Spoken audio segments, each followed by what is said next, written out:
Hello, folks, and welcome to Wine, Reel, and Print. My name is Brian.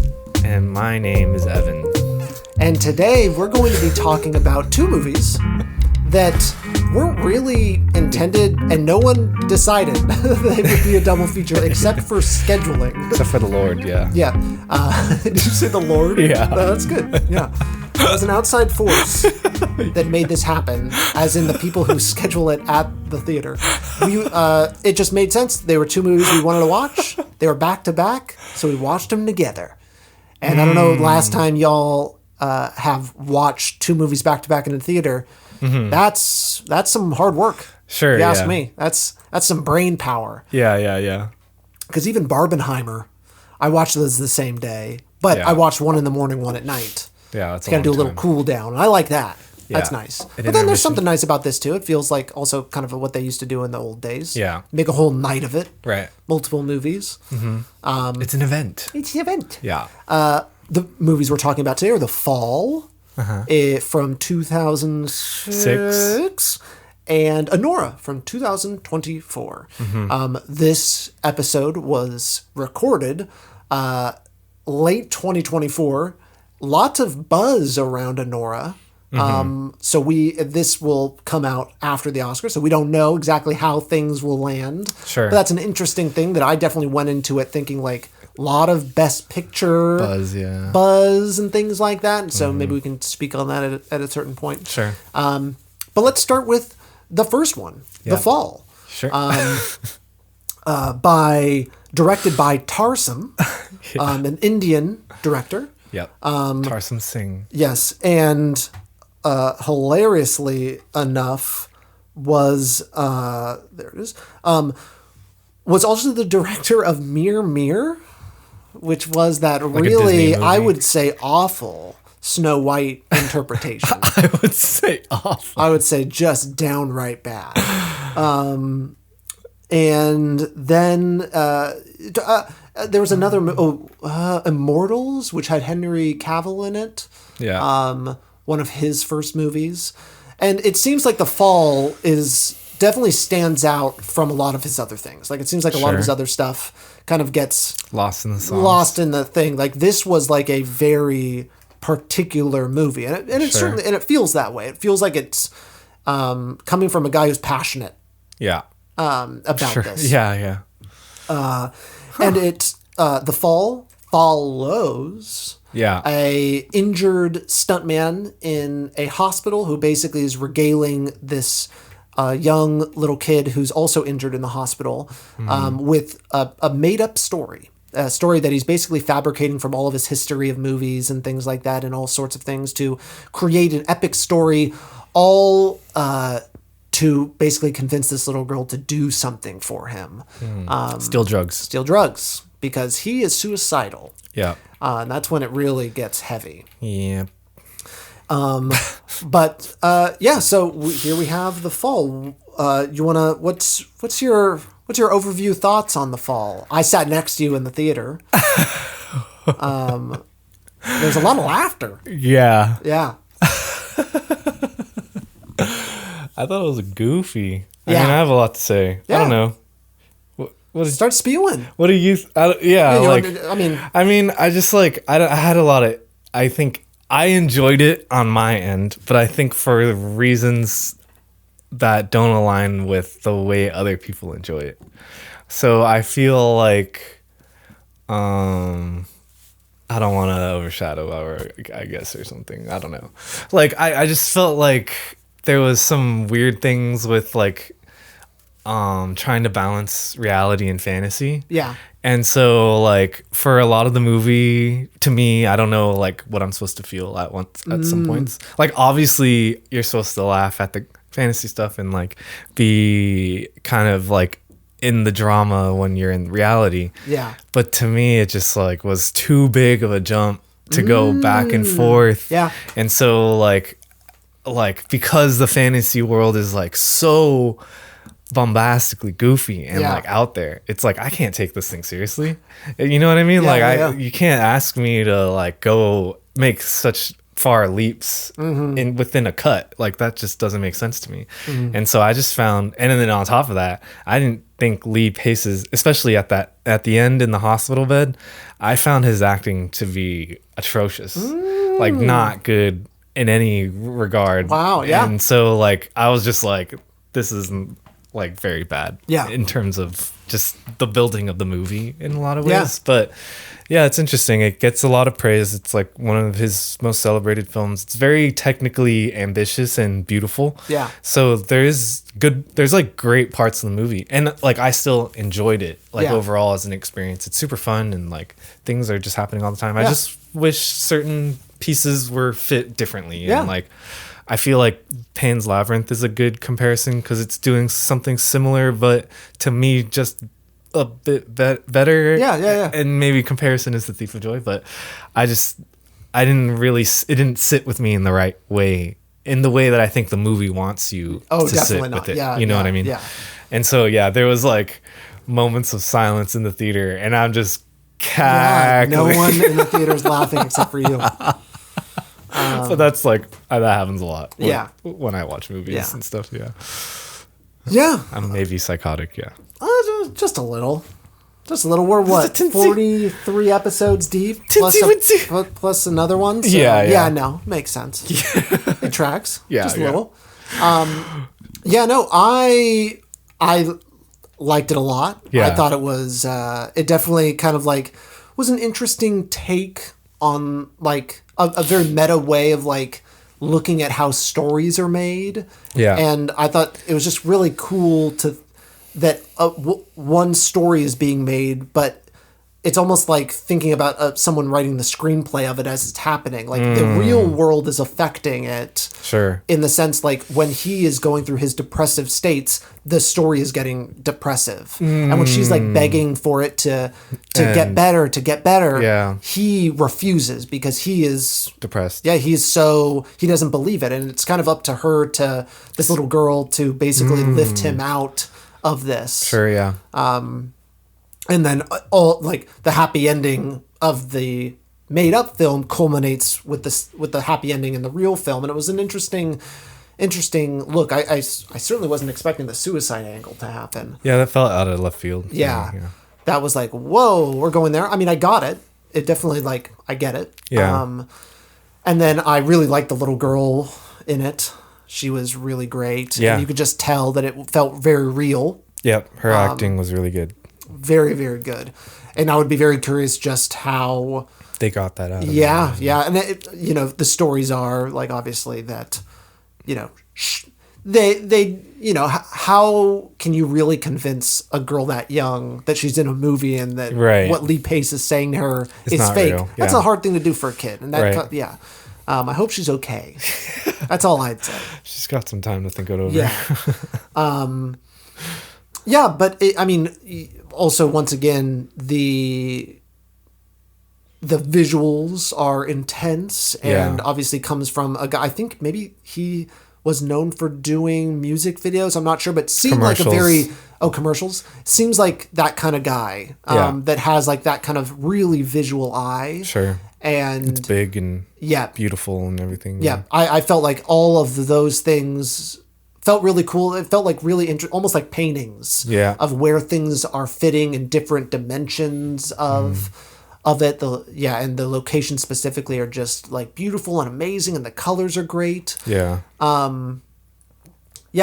mean, I was a little underwhelmed by the 4K-ness of it, or whatever, like the restoration of it. Yeah, it didn't feel like it was. Like watching Paris, Texas, that felt like the new like restoration of it. Like that was insane. Yeah. Like it felt like, wow, that is the most beautiful thing I've ever seen in my life. And maybe that's just one of those, like, we're maybe even comparing apples and oranges here. Sure. Because who knows how it was made or what have you. And I feel like the camera that you shoot on is like, affects it. And true. In this instance, film stock, right? With Paris, Texas. True. And this is digital. Right. I feel like there's not much of a jump. Yeah. In terms of how much you can elevate that image. Yeah. And this movie feels digital, right? It's got a very digital outlook to it. I mean, like you said, commercials and stuff. That explains so much of the camera movement and the construction of all the shots and stuff. It's like, oh, this is just like a a car commercial or like a one of those really bedazzled kind of high-end luxury things. Yeah, exactly. It also feels like a movie where story isn't visuals are more important, I guess. It felt a little lax on those, and I mean, maybe that's just something that happens when you basically split a movie into two movies, kind of, but not in a chitty chitty bang bang kind of way. More like in a one story affects the other, and so I mean, the movie is a very simple one, I guess maybe is a better way to put it. Sure. It's very small, though, and I think that's a cool thing is like having a small story, but find a way to make it big.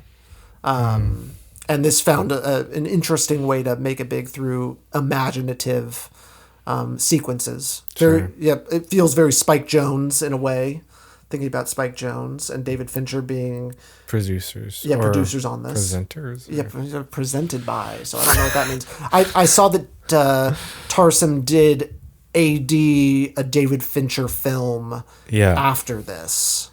I forget which one. Oh, Zodiac. Nice. Which is an interesting direction to go from directing to ADing. He was classmates with Michael Bay and Zack Snyder. Really? In film school. Well, that explains a lot. Yeah. It definitely feels like the best Zack Snyder film I've ever seen. Yeah, sure, yeah. I'm not familiar with his work. Yeah, I've seen a lot of Zack Snyder. It definitely feels, this just has like a better emotional core, I think, than Zack Snyder's movies do. Sure. I mean, that's not saying much. Yeah, I mean, and I even like, even Michael Bay's movies I don't think have a very good emotional core. Yeah. Strong emotional core either. Of course, yeah. They're both pretty devoid of like that part of filmmaking, Yeah, it's very stylistic. Right. And so this found a way to kind of meld multiple things, like kind of have your cake and eat it too style thing where it's like, okay, we want to do fantastical things and maybe even be like let loose from like the conventions of continuity and things like that, to have all of these locations and to have all of these costumes and to have all of this stuff, and it kind of allowed that the imaginary kind of angle to it allows like, okay, we can just do what feels right, looks right, and we can get away with it. Yeah, you definitely get that from a lot of those. Like really taking advantage of aesthetic. Yeah, exactly. Like there's a way to elevate fantasy. Yeah. There's a way to think about it from an interesting filmmaking perspective of the actual like act of filmmaking of like, okay, this does some interesting things when you kind of like open that door and make it a possibility. Right. In terms of like they shot in like 20 locations and like all these things shot over 4 years or whatever. Yeah. Willie was saying. I mean, I'm trying to think, is there anything else you like? I read that they approached Criterion to do the 4K restoration and they said no. Oh, interesting. Mubi coming in hot then. Yeah. I mean, big opportunity for them, but yeah, it's interesting. I don't know. Yeah. Yeah. I don't know. I liked it a lot. I'm gonna slide in and say I really enjoyed it and it hit me good. Yeah. And it just did something that I haven't really seen done before. Oh yeah. See, I feel like I've seen movies do what this wants to do, but just like better. In a more just formally better, tonally better, like just this felt very clunky, I guess. Yeah. Like I just wish certain things were different. Yeah. Yeah. But I definitely liked the nods to like cinema history, like cinema obscura and like the stunt montage at the end. Yeah. Like they added little bits of like kind of like landscape in the mist or like these other, or I haven't seen it, but Cinema Paradiso I imagine like does something similar of like film adjacent narratives where it's like kind of meta because it's like next to the industry sort of a thing. And that's where I wish this movie leaned more into the real story and like showing more, or I don't know, just like I feel like it could have gone more dramatic, like building out the dramatic sequences more, so that the payoff at the end is like stronger, you know, and it really, and to really like smooth over these things, because I don't know if the like, oh, I made up this story so that you stole drug, like I don't know if that, like I just, that ending did not feel like we earned that, you know what I mean? Like it just felt very slapped on, and I'm like, really, we're here now, like after all of this stuff, like it just, I guess, you know, I see it, but I know, I feel like I was looking at the Letterboxd reviews, I feel like I'm very lonely in my opinion. Yeah, you are, but I mean, it doesn't make it any less valid. Yeah. Obviously, and I know you're not looking to be I don't validated. really care, Just like I don't care about that sort of thing either. Right. Yeah, it's just like, you know, I feel a way. So and just like in the theater, you were the only one laughing. Yeah. So it makes sense. I love it. I love that part. Yeah. Right on. Well. Yeah. Moving on. We'll probably jump back to like some connective tissue, but we went. The movie ended. We went across the street, got a drink at the bar. Yeah. Drank it quick. Headed back to the theater, sat in our exact same seats to watch the 35mm print of Anora, Sean Baker's most recent film. Yeah. Lots of Oscar buzz, lots of accolades. I think it even won some things Palme at d'Or. Cannes. Did it really win the Palme? Yeah. Wow, holy moly. For sure. Yeah. Holy moly. Holy moly. And you had seen it already. Yes. And I think you also had some like diminishing returns. Yes. Would be the best way to put it too. Yeah. Again, I think I'm alone in that opinion as well. I mean, I would, maybe. I mean, I say that like in jest, but yeah, I feel like a lot of people have liked this film. Yeah. Yeah, I think it's been getting a lot of good reviews. It was interesting. I liked I think Sean Baker, from what I've seen, his movies are small. Mm-hmm. Like they do kind of keep it tight and small and keep it in a very realistic world space.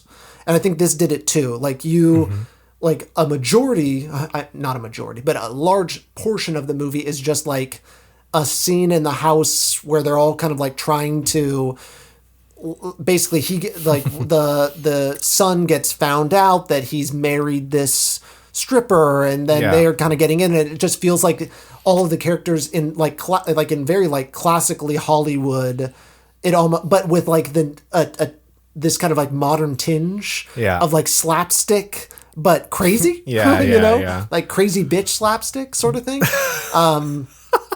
And it was a great scene because it felt like the characters like got stuck in like mud, you know, and they're constantly trying to get out of it, and then something else happens and something else happens. And I was thinking, because I knew we were going to record, and I was trying to think, I know there's another movie that does something like this too, where the characters all like, it feels like a scene that could have been done very fast, but it plays out even longer for all of these things. And it's obviously, I wasn't expecting Anora to be like very purposefully funny. Sure. Like it really is. It is playing up a lot of humor. And everything like that. Even in the drama, it's like meant to be laughed at. Yeah. And there's so many like punchlines, and just like the next shot that comes up, and like like them fucking each other is like a punchline multiple times for like a moment, and all the montages and everything like that. Sure. But yeah, it was really interesting. Like I'm not gonna lie, I was a little surprised at all the buzz that it got. Sure. Okay. I liked it a lot, but it didn't necessarily feel like it was like it made the best movie of the year. Yeah. I'm wondering if what I missed as well. Sure. Yeah. Because it also didn't feel like it was like speaking on like the human condition in some way, or anything like that to me. Sure. Yeah. Where like I think Florida Project does some more interesting things and leans into that and is like feels much more honest. Yeah, this felt like a movie. This felt like a fun like it was just movie. Yeah, exactly. Yeah. But to say it's like profound. Yeah, I Oscar worthy. I really don't know where that comes from. Yeah. I mean, maybe. Yeah. I mean, I like Mikey Madison's performance. Yeah, she did Anora great a lot. Yeah. That was and I can't wait to see her in more stuff for sure. And I've heard that like this is not her personality at all. Or something. Oh, really? Oh, yeah. Wonderful. Yeah. Well, then she did a great job. Yeah. And she should definitely avoid being typecast from here on out because I can imagine people easily just like slotting that character into so many different things. For sure, because it is just, and maybe that's also kind of what does it is like she is such a great she's the movie. I mean, it is named after her. Yeah, but like that is an interesting perspective on it. Is like this character is so big, it's bigger than the movie in some ways, and maybe that's kind of the glue that people kind of like really get stuck in with this thing. Yeah. The ending. Yeah, the ending was what the fuck? Like I don't know what they're trying to say with that. That's my whole problem with this movie is it's like I don't know what the whole message is, and then when people spit back to me what they think the message is, I'm like, that's not what I got from the movie whatsoever. It just like feels very up in the air and like random to me. Yeah, I definitely didn't get any like high-minded like looks or like perspective on like the experience of being a sex worker. You know, like I definitely didn't get any of that. Right. Like it didn't feel like it was trying to say something. It felt more Showgirls than anything else. Sure, you know? yeah. Like, it just felt like that was... I would say Showgirls is better at like being... I mean, definitely Anora's a way better character than anything Showgirls could possibly put down. But in terms of like saying something, yeah, I feel like Showgirls has a message. Yes. You know what I mean? I don't know. I think Anora is like fairy tale-y and very like simple with the narrative, like you said. Very. But then how much can you apply that to like, like you said, like not to be pretentious, but like digging deeper. What is the meaning? What's the higher message? Like, I don't think you can pull that much out of this thing. But I will say they are trying to say something. For sure. Definitely they are trying to say something. It's just not... It's not hitting us. Yeah. It's not like a big slap in the face that you want out of a big... like Oscar-worthy movie, you know, especially like I think the Letterboxd top 250 is like a good thing to, as you say, cut against. Yes, because it's like this is the barometer for where we need movies to be in terms of like, oh, it can be the best. Like it doesn't to like for that comparison, can Anora fit in that level? You know, it's like. I don't know, man. And obviously the top 250 is getting more and more muddled as more movies come out and Letterboxd has gotten bigger. So it's hard to even like, but if we're talking about like in terms of like classic movies, Anora doesn't really feel like it fits. Yeah. And he's even said that like this is inspired by Knights of Cabiria, which is like, I would say Letterboxd 250 worthy. Yeah, I've not seen it, but you know, definitely heard of it. And so, I just feel like it just feels like there's so many different things being said about this thing that don't feel like they align with like how I end up feeling after watching it and stuff. Yeah, it's interesting, and it won the Palme d'Or. Yeah, which is another interesting kind of barometer of things. Greatness in film. Yeah, always says something. Right. Like I'll like every time I hear something won it, it's like okay, interesting. Yeah, it's interesting. It's different than the Oscars. Different than Sundance. Yeah, different than Sundance. It is its own thing. And so Anora winning the Palme d'Or. Yeah. And you think about some of the others that have won the Palme d'Or in the past. Right. Yeah, it's just... I can't name one. You can't name a Palme d'Or winner? I Tree of Life. Tree of Life. Okay, that's... kind of weird. Yeah. Let's see. Keep going. Oh my god, I don't know. I don't have any more, if you can believe that, off the top. Brief Encounter. Damn. It's been first awarded in 1946. Wow. Okay. Yeah, something kind of different. Recent. Anora, Anatomy of a Fall, Triangle of Sadness, Titan, Parasite, Shoplifters. I've seen all these movies. Blue is the warmest color. Yeah. Uncle Boomy who can recall his past lives. Amor. Amor. Michael Haneke. Fahrenheit 9/11, The Pianist. The Square. Pulp Fiction. Barton Fink. Wild at Heart, which I really need to watch. David Lynch. Yeah. Farewell, My Concubine. Yeah. Sex, Loves, and Videotape. You know, looking at this list, Anora Paris, Texas. Oh, yeah. I forgot about that. Wow. I will say Anora does kind of fit. It's weird. The Palme Noir is weird. Yeah. I think maybe that's the most important thing is like... Taxi Driver. Yeah, these are weird movies. Right. And I think there is a celebration of different. Yeah. Which this movie definitely feels... Different. Yeah. So you haven't really seen Sean Baker stuff, huh? Or you just Florida Project. Just Florida. Okay. Yeah. Red Rocket has been on my list for a while. Yeah, and then what's the other one that I know you've seen? Tangerine. Yes. Yeah. Oh, Tangerine. Yes. Shot on iPhone. Yeah. He was also cinematographer. Oh, so sometimes he does shoot his own stuff. Yeah, but it's nice to see a director that also does so many different things, written, directed, and edited by Sean Baker. So and casted. It is, and casted. You know it's got the Sean Baker seal of approval, which at the very least, that is great. Like he made it. Yeah. And that almost feels like a Palme d'Or thing too, is like celebrating powerful directors and creatives. Yeah. That feels like something they always kind of go for. That's a good narrative for them. Sure, yeah. Thinking about some of those other movies you named. Right. Taxi Driver, Paris, Texas, Parasite. Shoplifters. Yeah. I haven't seen Shoplifters. Corrieda? Is that the Corrieda one? Yeah. Yeah. Corrieda. Yeah. He's pretty awesome. What did Corrieda do? What was the other one that Nobody knows. Yeah. I'm making that sound because that one hurt. Yeah. It was so good. It hurt so bad. So bad. Yeah. It hurt so bad. Have you seen any of his other stuff? No. No, I haven't. Monster is his newest one. No, but I know which one that is. Yeah. I've seen it around. It's crazy. Yeah. Yeah. Yeah, I need to watch more of his. I think he's an interesting filmmaker. I definitely like the lighting in the movie. And was it this one? Oh no, sorry, I'm thinking of a different movie. Just kidding.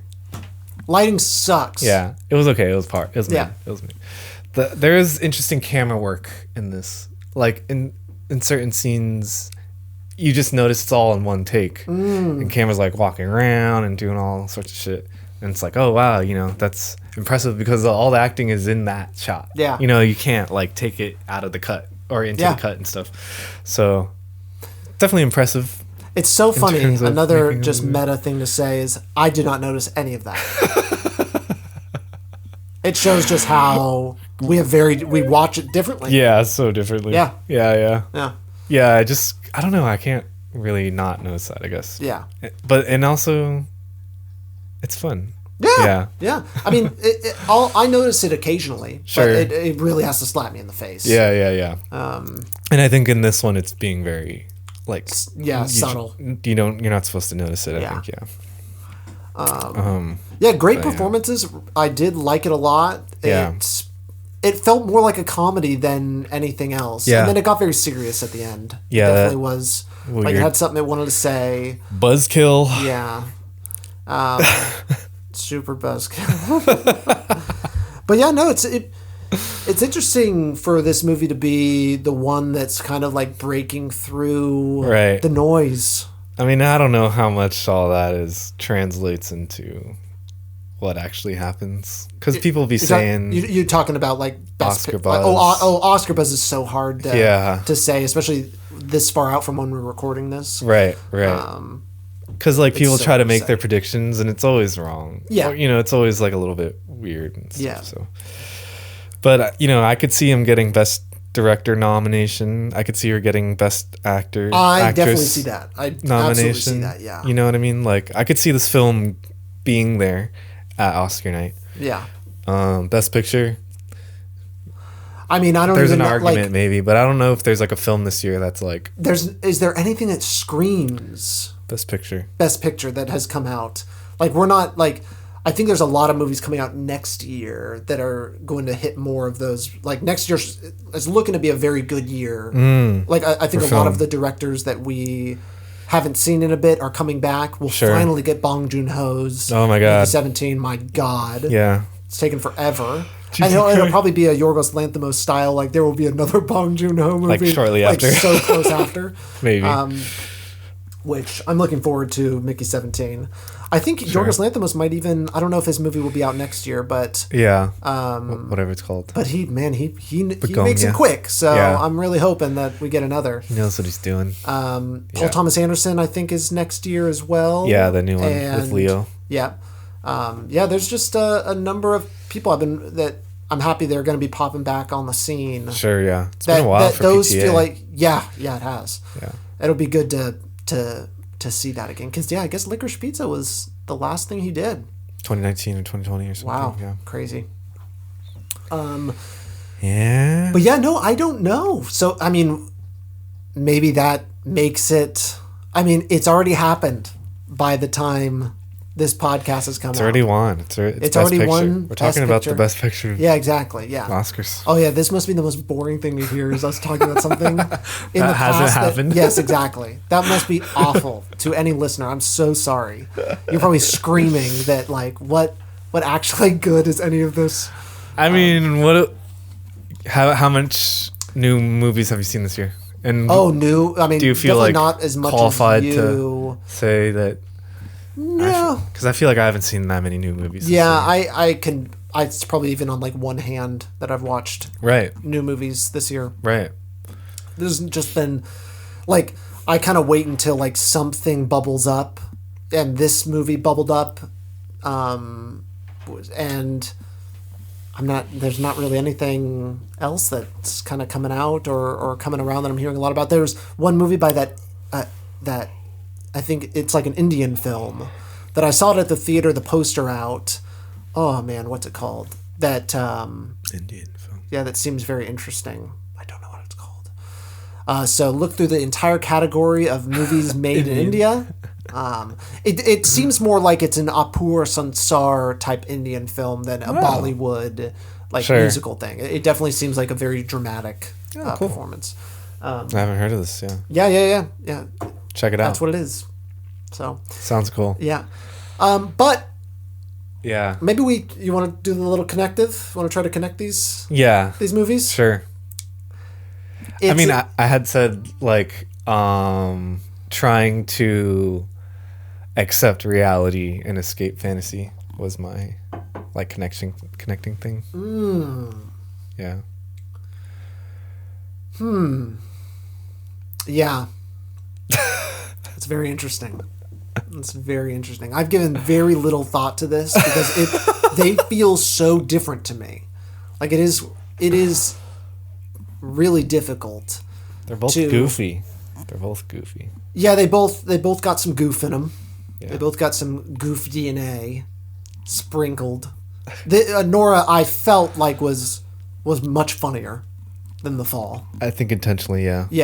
Yeah, because The Fall is very much like... It does feel like early 2000s humor. Not in like that almost like implies like the kind of like gross out comedies of that era. Right. But just like a goofy... There's a monkey and the monkey made a sound. Or they threw a bag and the monkey was in it and you could hear it squeal when the bag hits the ground. Right. Weird things like that where it's like, okay, yeah, this is... It's very like surface level kind of weird where Anora felt like very like character driven funny. Yeah. For sure. And it's very different style of movies. Very different. Oh man. Yeah. What connects them? Well, they were back to back. Yeah. They were shown at the Roxie. They were shown at the Roxie around the same time. We sat in the same seats. So I absorbed them. You can't absorb two movies any closer than that. Yeah, exactly. Exact same seat. Yeah. Oh man, I wish I thought maybe an answer would come to me. Yeah. It is. Yeah, it's tough. I both kind of deal with like performance. Both are about like performers performing in a way, and maybe at first it is to kind of get what they need, but it ends up kind of being the one thing, like it is their talent, so it drives them to self-discovery. Right. And right. maybe that's just like every movie you could say that just about, except for the like specifically about, but it felt like they were, by the end there was some self-discovery that was found, and everyone's jamming, you know. Especially in Anora. Yeah, definitely in Anora. They're definitely jamming at the end. They have that whole dance sequence. Dance sequence? You talking about in the car? I'm wondering where Kevin's going with this, you guys. I'm just kidding. Oh, you're talking about the musical number. Yeah, the giant musical number. I forgot about the musical number. Yes, on the street. Yes. Yeah. Yeah, and then all the cars park and people jump out of the cars. Yeah. Yes. It's funny. It's funny. It's also weird that they are all nude. Yeah. I don't know why they... I mean, I guess I get it from a high level perspective. Yeah. It's very, very kooky. Yeah. Yeah. It's trying to say something, you know. Yeah. About, I mean, I get like, it. Vulnerability. And... Yeah, totally. Yeah. Yes. Yeah. Yeah, and then the snow falls on their naked bodies, and it's kind of like it's out from there. Snow globe. Yeah, exactly. Yeah, the snow globe, and John Heater is shaking it. Yeah. And it turns out it's a sequel to Just Like Heaven. Would you guys believe it? This is also in the Just Like Heaven cinematic universe. Yeah, exactly. It's in the snow globe within the snow globe. Yes. Yeah. Oh no. Not this time. Well, there you go. Yeah, go to your local theaters. Support your Yeah. support your local theater. Exactly. And I second that. Yeah, I think that's the best part of like being like we go to the Roxie. Yeah. Every so often, and it's nice to go to these kind of local places and see, watch movies on film. Watch film on film. Film on film. See that light. Yeah, it's all about that magic, experience. baby. Yeah, I remember when they fucking forgot to replace the reel. Oh, that was so good. I felt like they could have done a little bit of a tighter job whenever they switched reels. Like there was just that little black frame that doesn't necessarily need to be there. Like that is like things just needed to be adjusted a little bit. Yeah. Well, they had one that was like... Oh, that was so... Yeah, things like were 10 popping seconds up. long. Yeah, exactly. Yeah. And it was really, really bad. People were like, like when you have enough time to think about it, then it's like, oh shit. Yeah. You've altered the viewing experience. Yeah, it feels like Fight Club, because Fight Club does like that very intentional, and that's where I actually know that the cigarette burns. The cigarette burns. Because he explains. Yes. Yeah. And then like random little frames are shown here and there. Right. And it felt like it could have been that, but it wasn't. Yeah, it was pretty damn close. Yeah. But yeah. I've had a lot of that kind of stuff with the Castro Theater. They sometimes show movies on film, and their projector sometimes will bug out, or you'll get weird double overlay stuff. Oh, really? I guess that's the nature of it. Yeah, but I love it. Yeah. It's video. I'd have it no other way. Yeah. Because at AMC, they have the new laser projectors now in all the theaters. So you're getting... the finest, highest. So stupid. And they try to angle it as like energy efficient and all these things. It's like... Whoa, I want my movies to be energy efficient. Yeah. That's awesome. Not that I'm not... Obviously, folks, if you've listened to enough episodes, you know... Like, I'm all about that. Right. And I'm all about the world and everything like that. But that's just corporate speak. Yeah. For we wanted something cheaper. Yeah, exactly. That's all it is. Just like Netflix grain. Yeah. Yeah. That's an interesting thing. That feels like it's not about cheap, like making things cheaper. Yeah, it is. Really? They need to save data. Oh, I see what you mean. Yeah. Okay. Yeah. In terms of like sending things through the pipeline. Yeah. They denoise it and then renoise it on the viewer's end. Yeah, I see. Yeah, it does start. It is a money-saving opportunity that they spin as a something. Yeah. Well, they say it's a money-saving thing. Yeah. And they say it's like preserving the creative whatever. Yeah, that's insane. Yeah, that's insane. You can't say that. Yeah, you just can't. Those like little corporate Netflix videos. Yes. Yeah. Oh yeah, those were great. Yeah. Yeah. That was funny. All right, folks. Well, I'm glad this wasn't made on Netflix. Yeah. Yeah. Shout out Neon. Neon. Yeah. Neone. Better than A24. Now. Folks. What do you mean? I mean, A24 ain't so good. Anymore. Oh, yeah. They've fallen off. Wow, yeah. Neon's pretty new. All right, folks. Sorry. No, off topic. no, sorries. That's a wrap. We'll see you next time. Bye.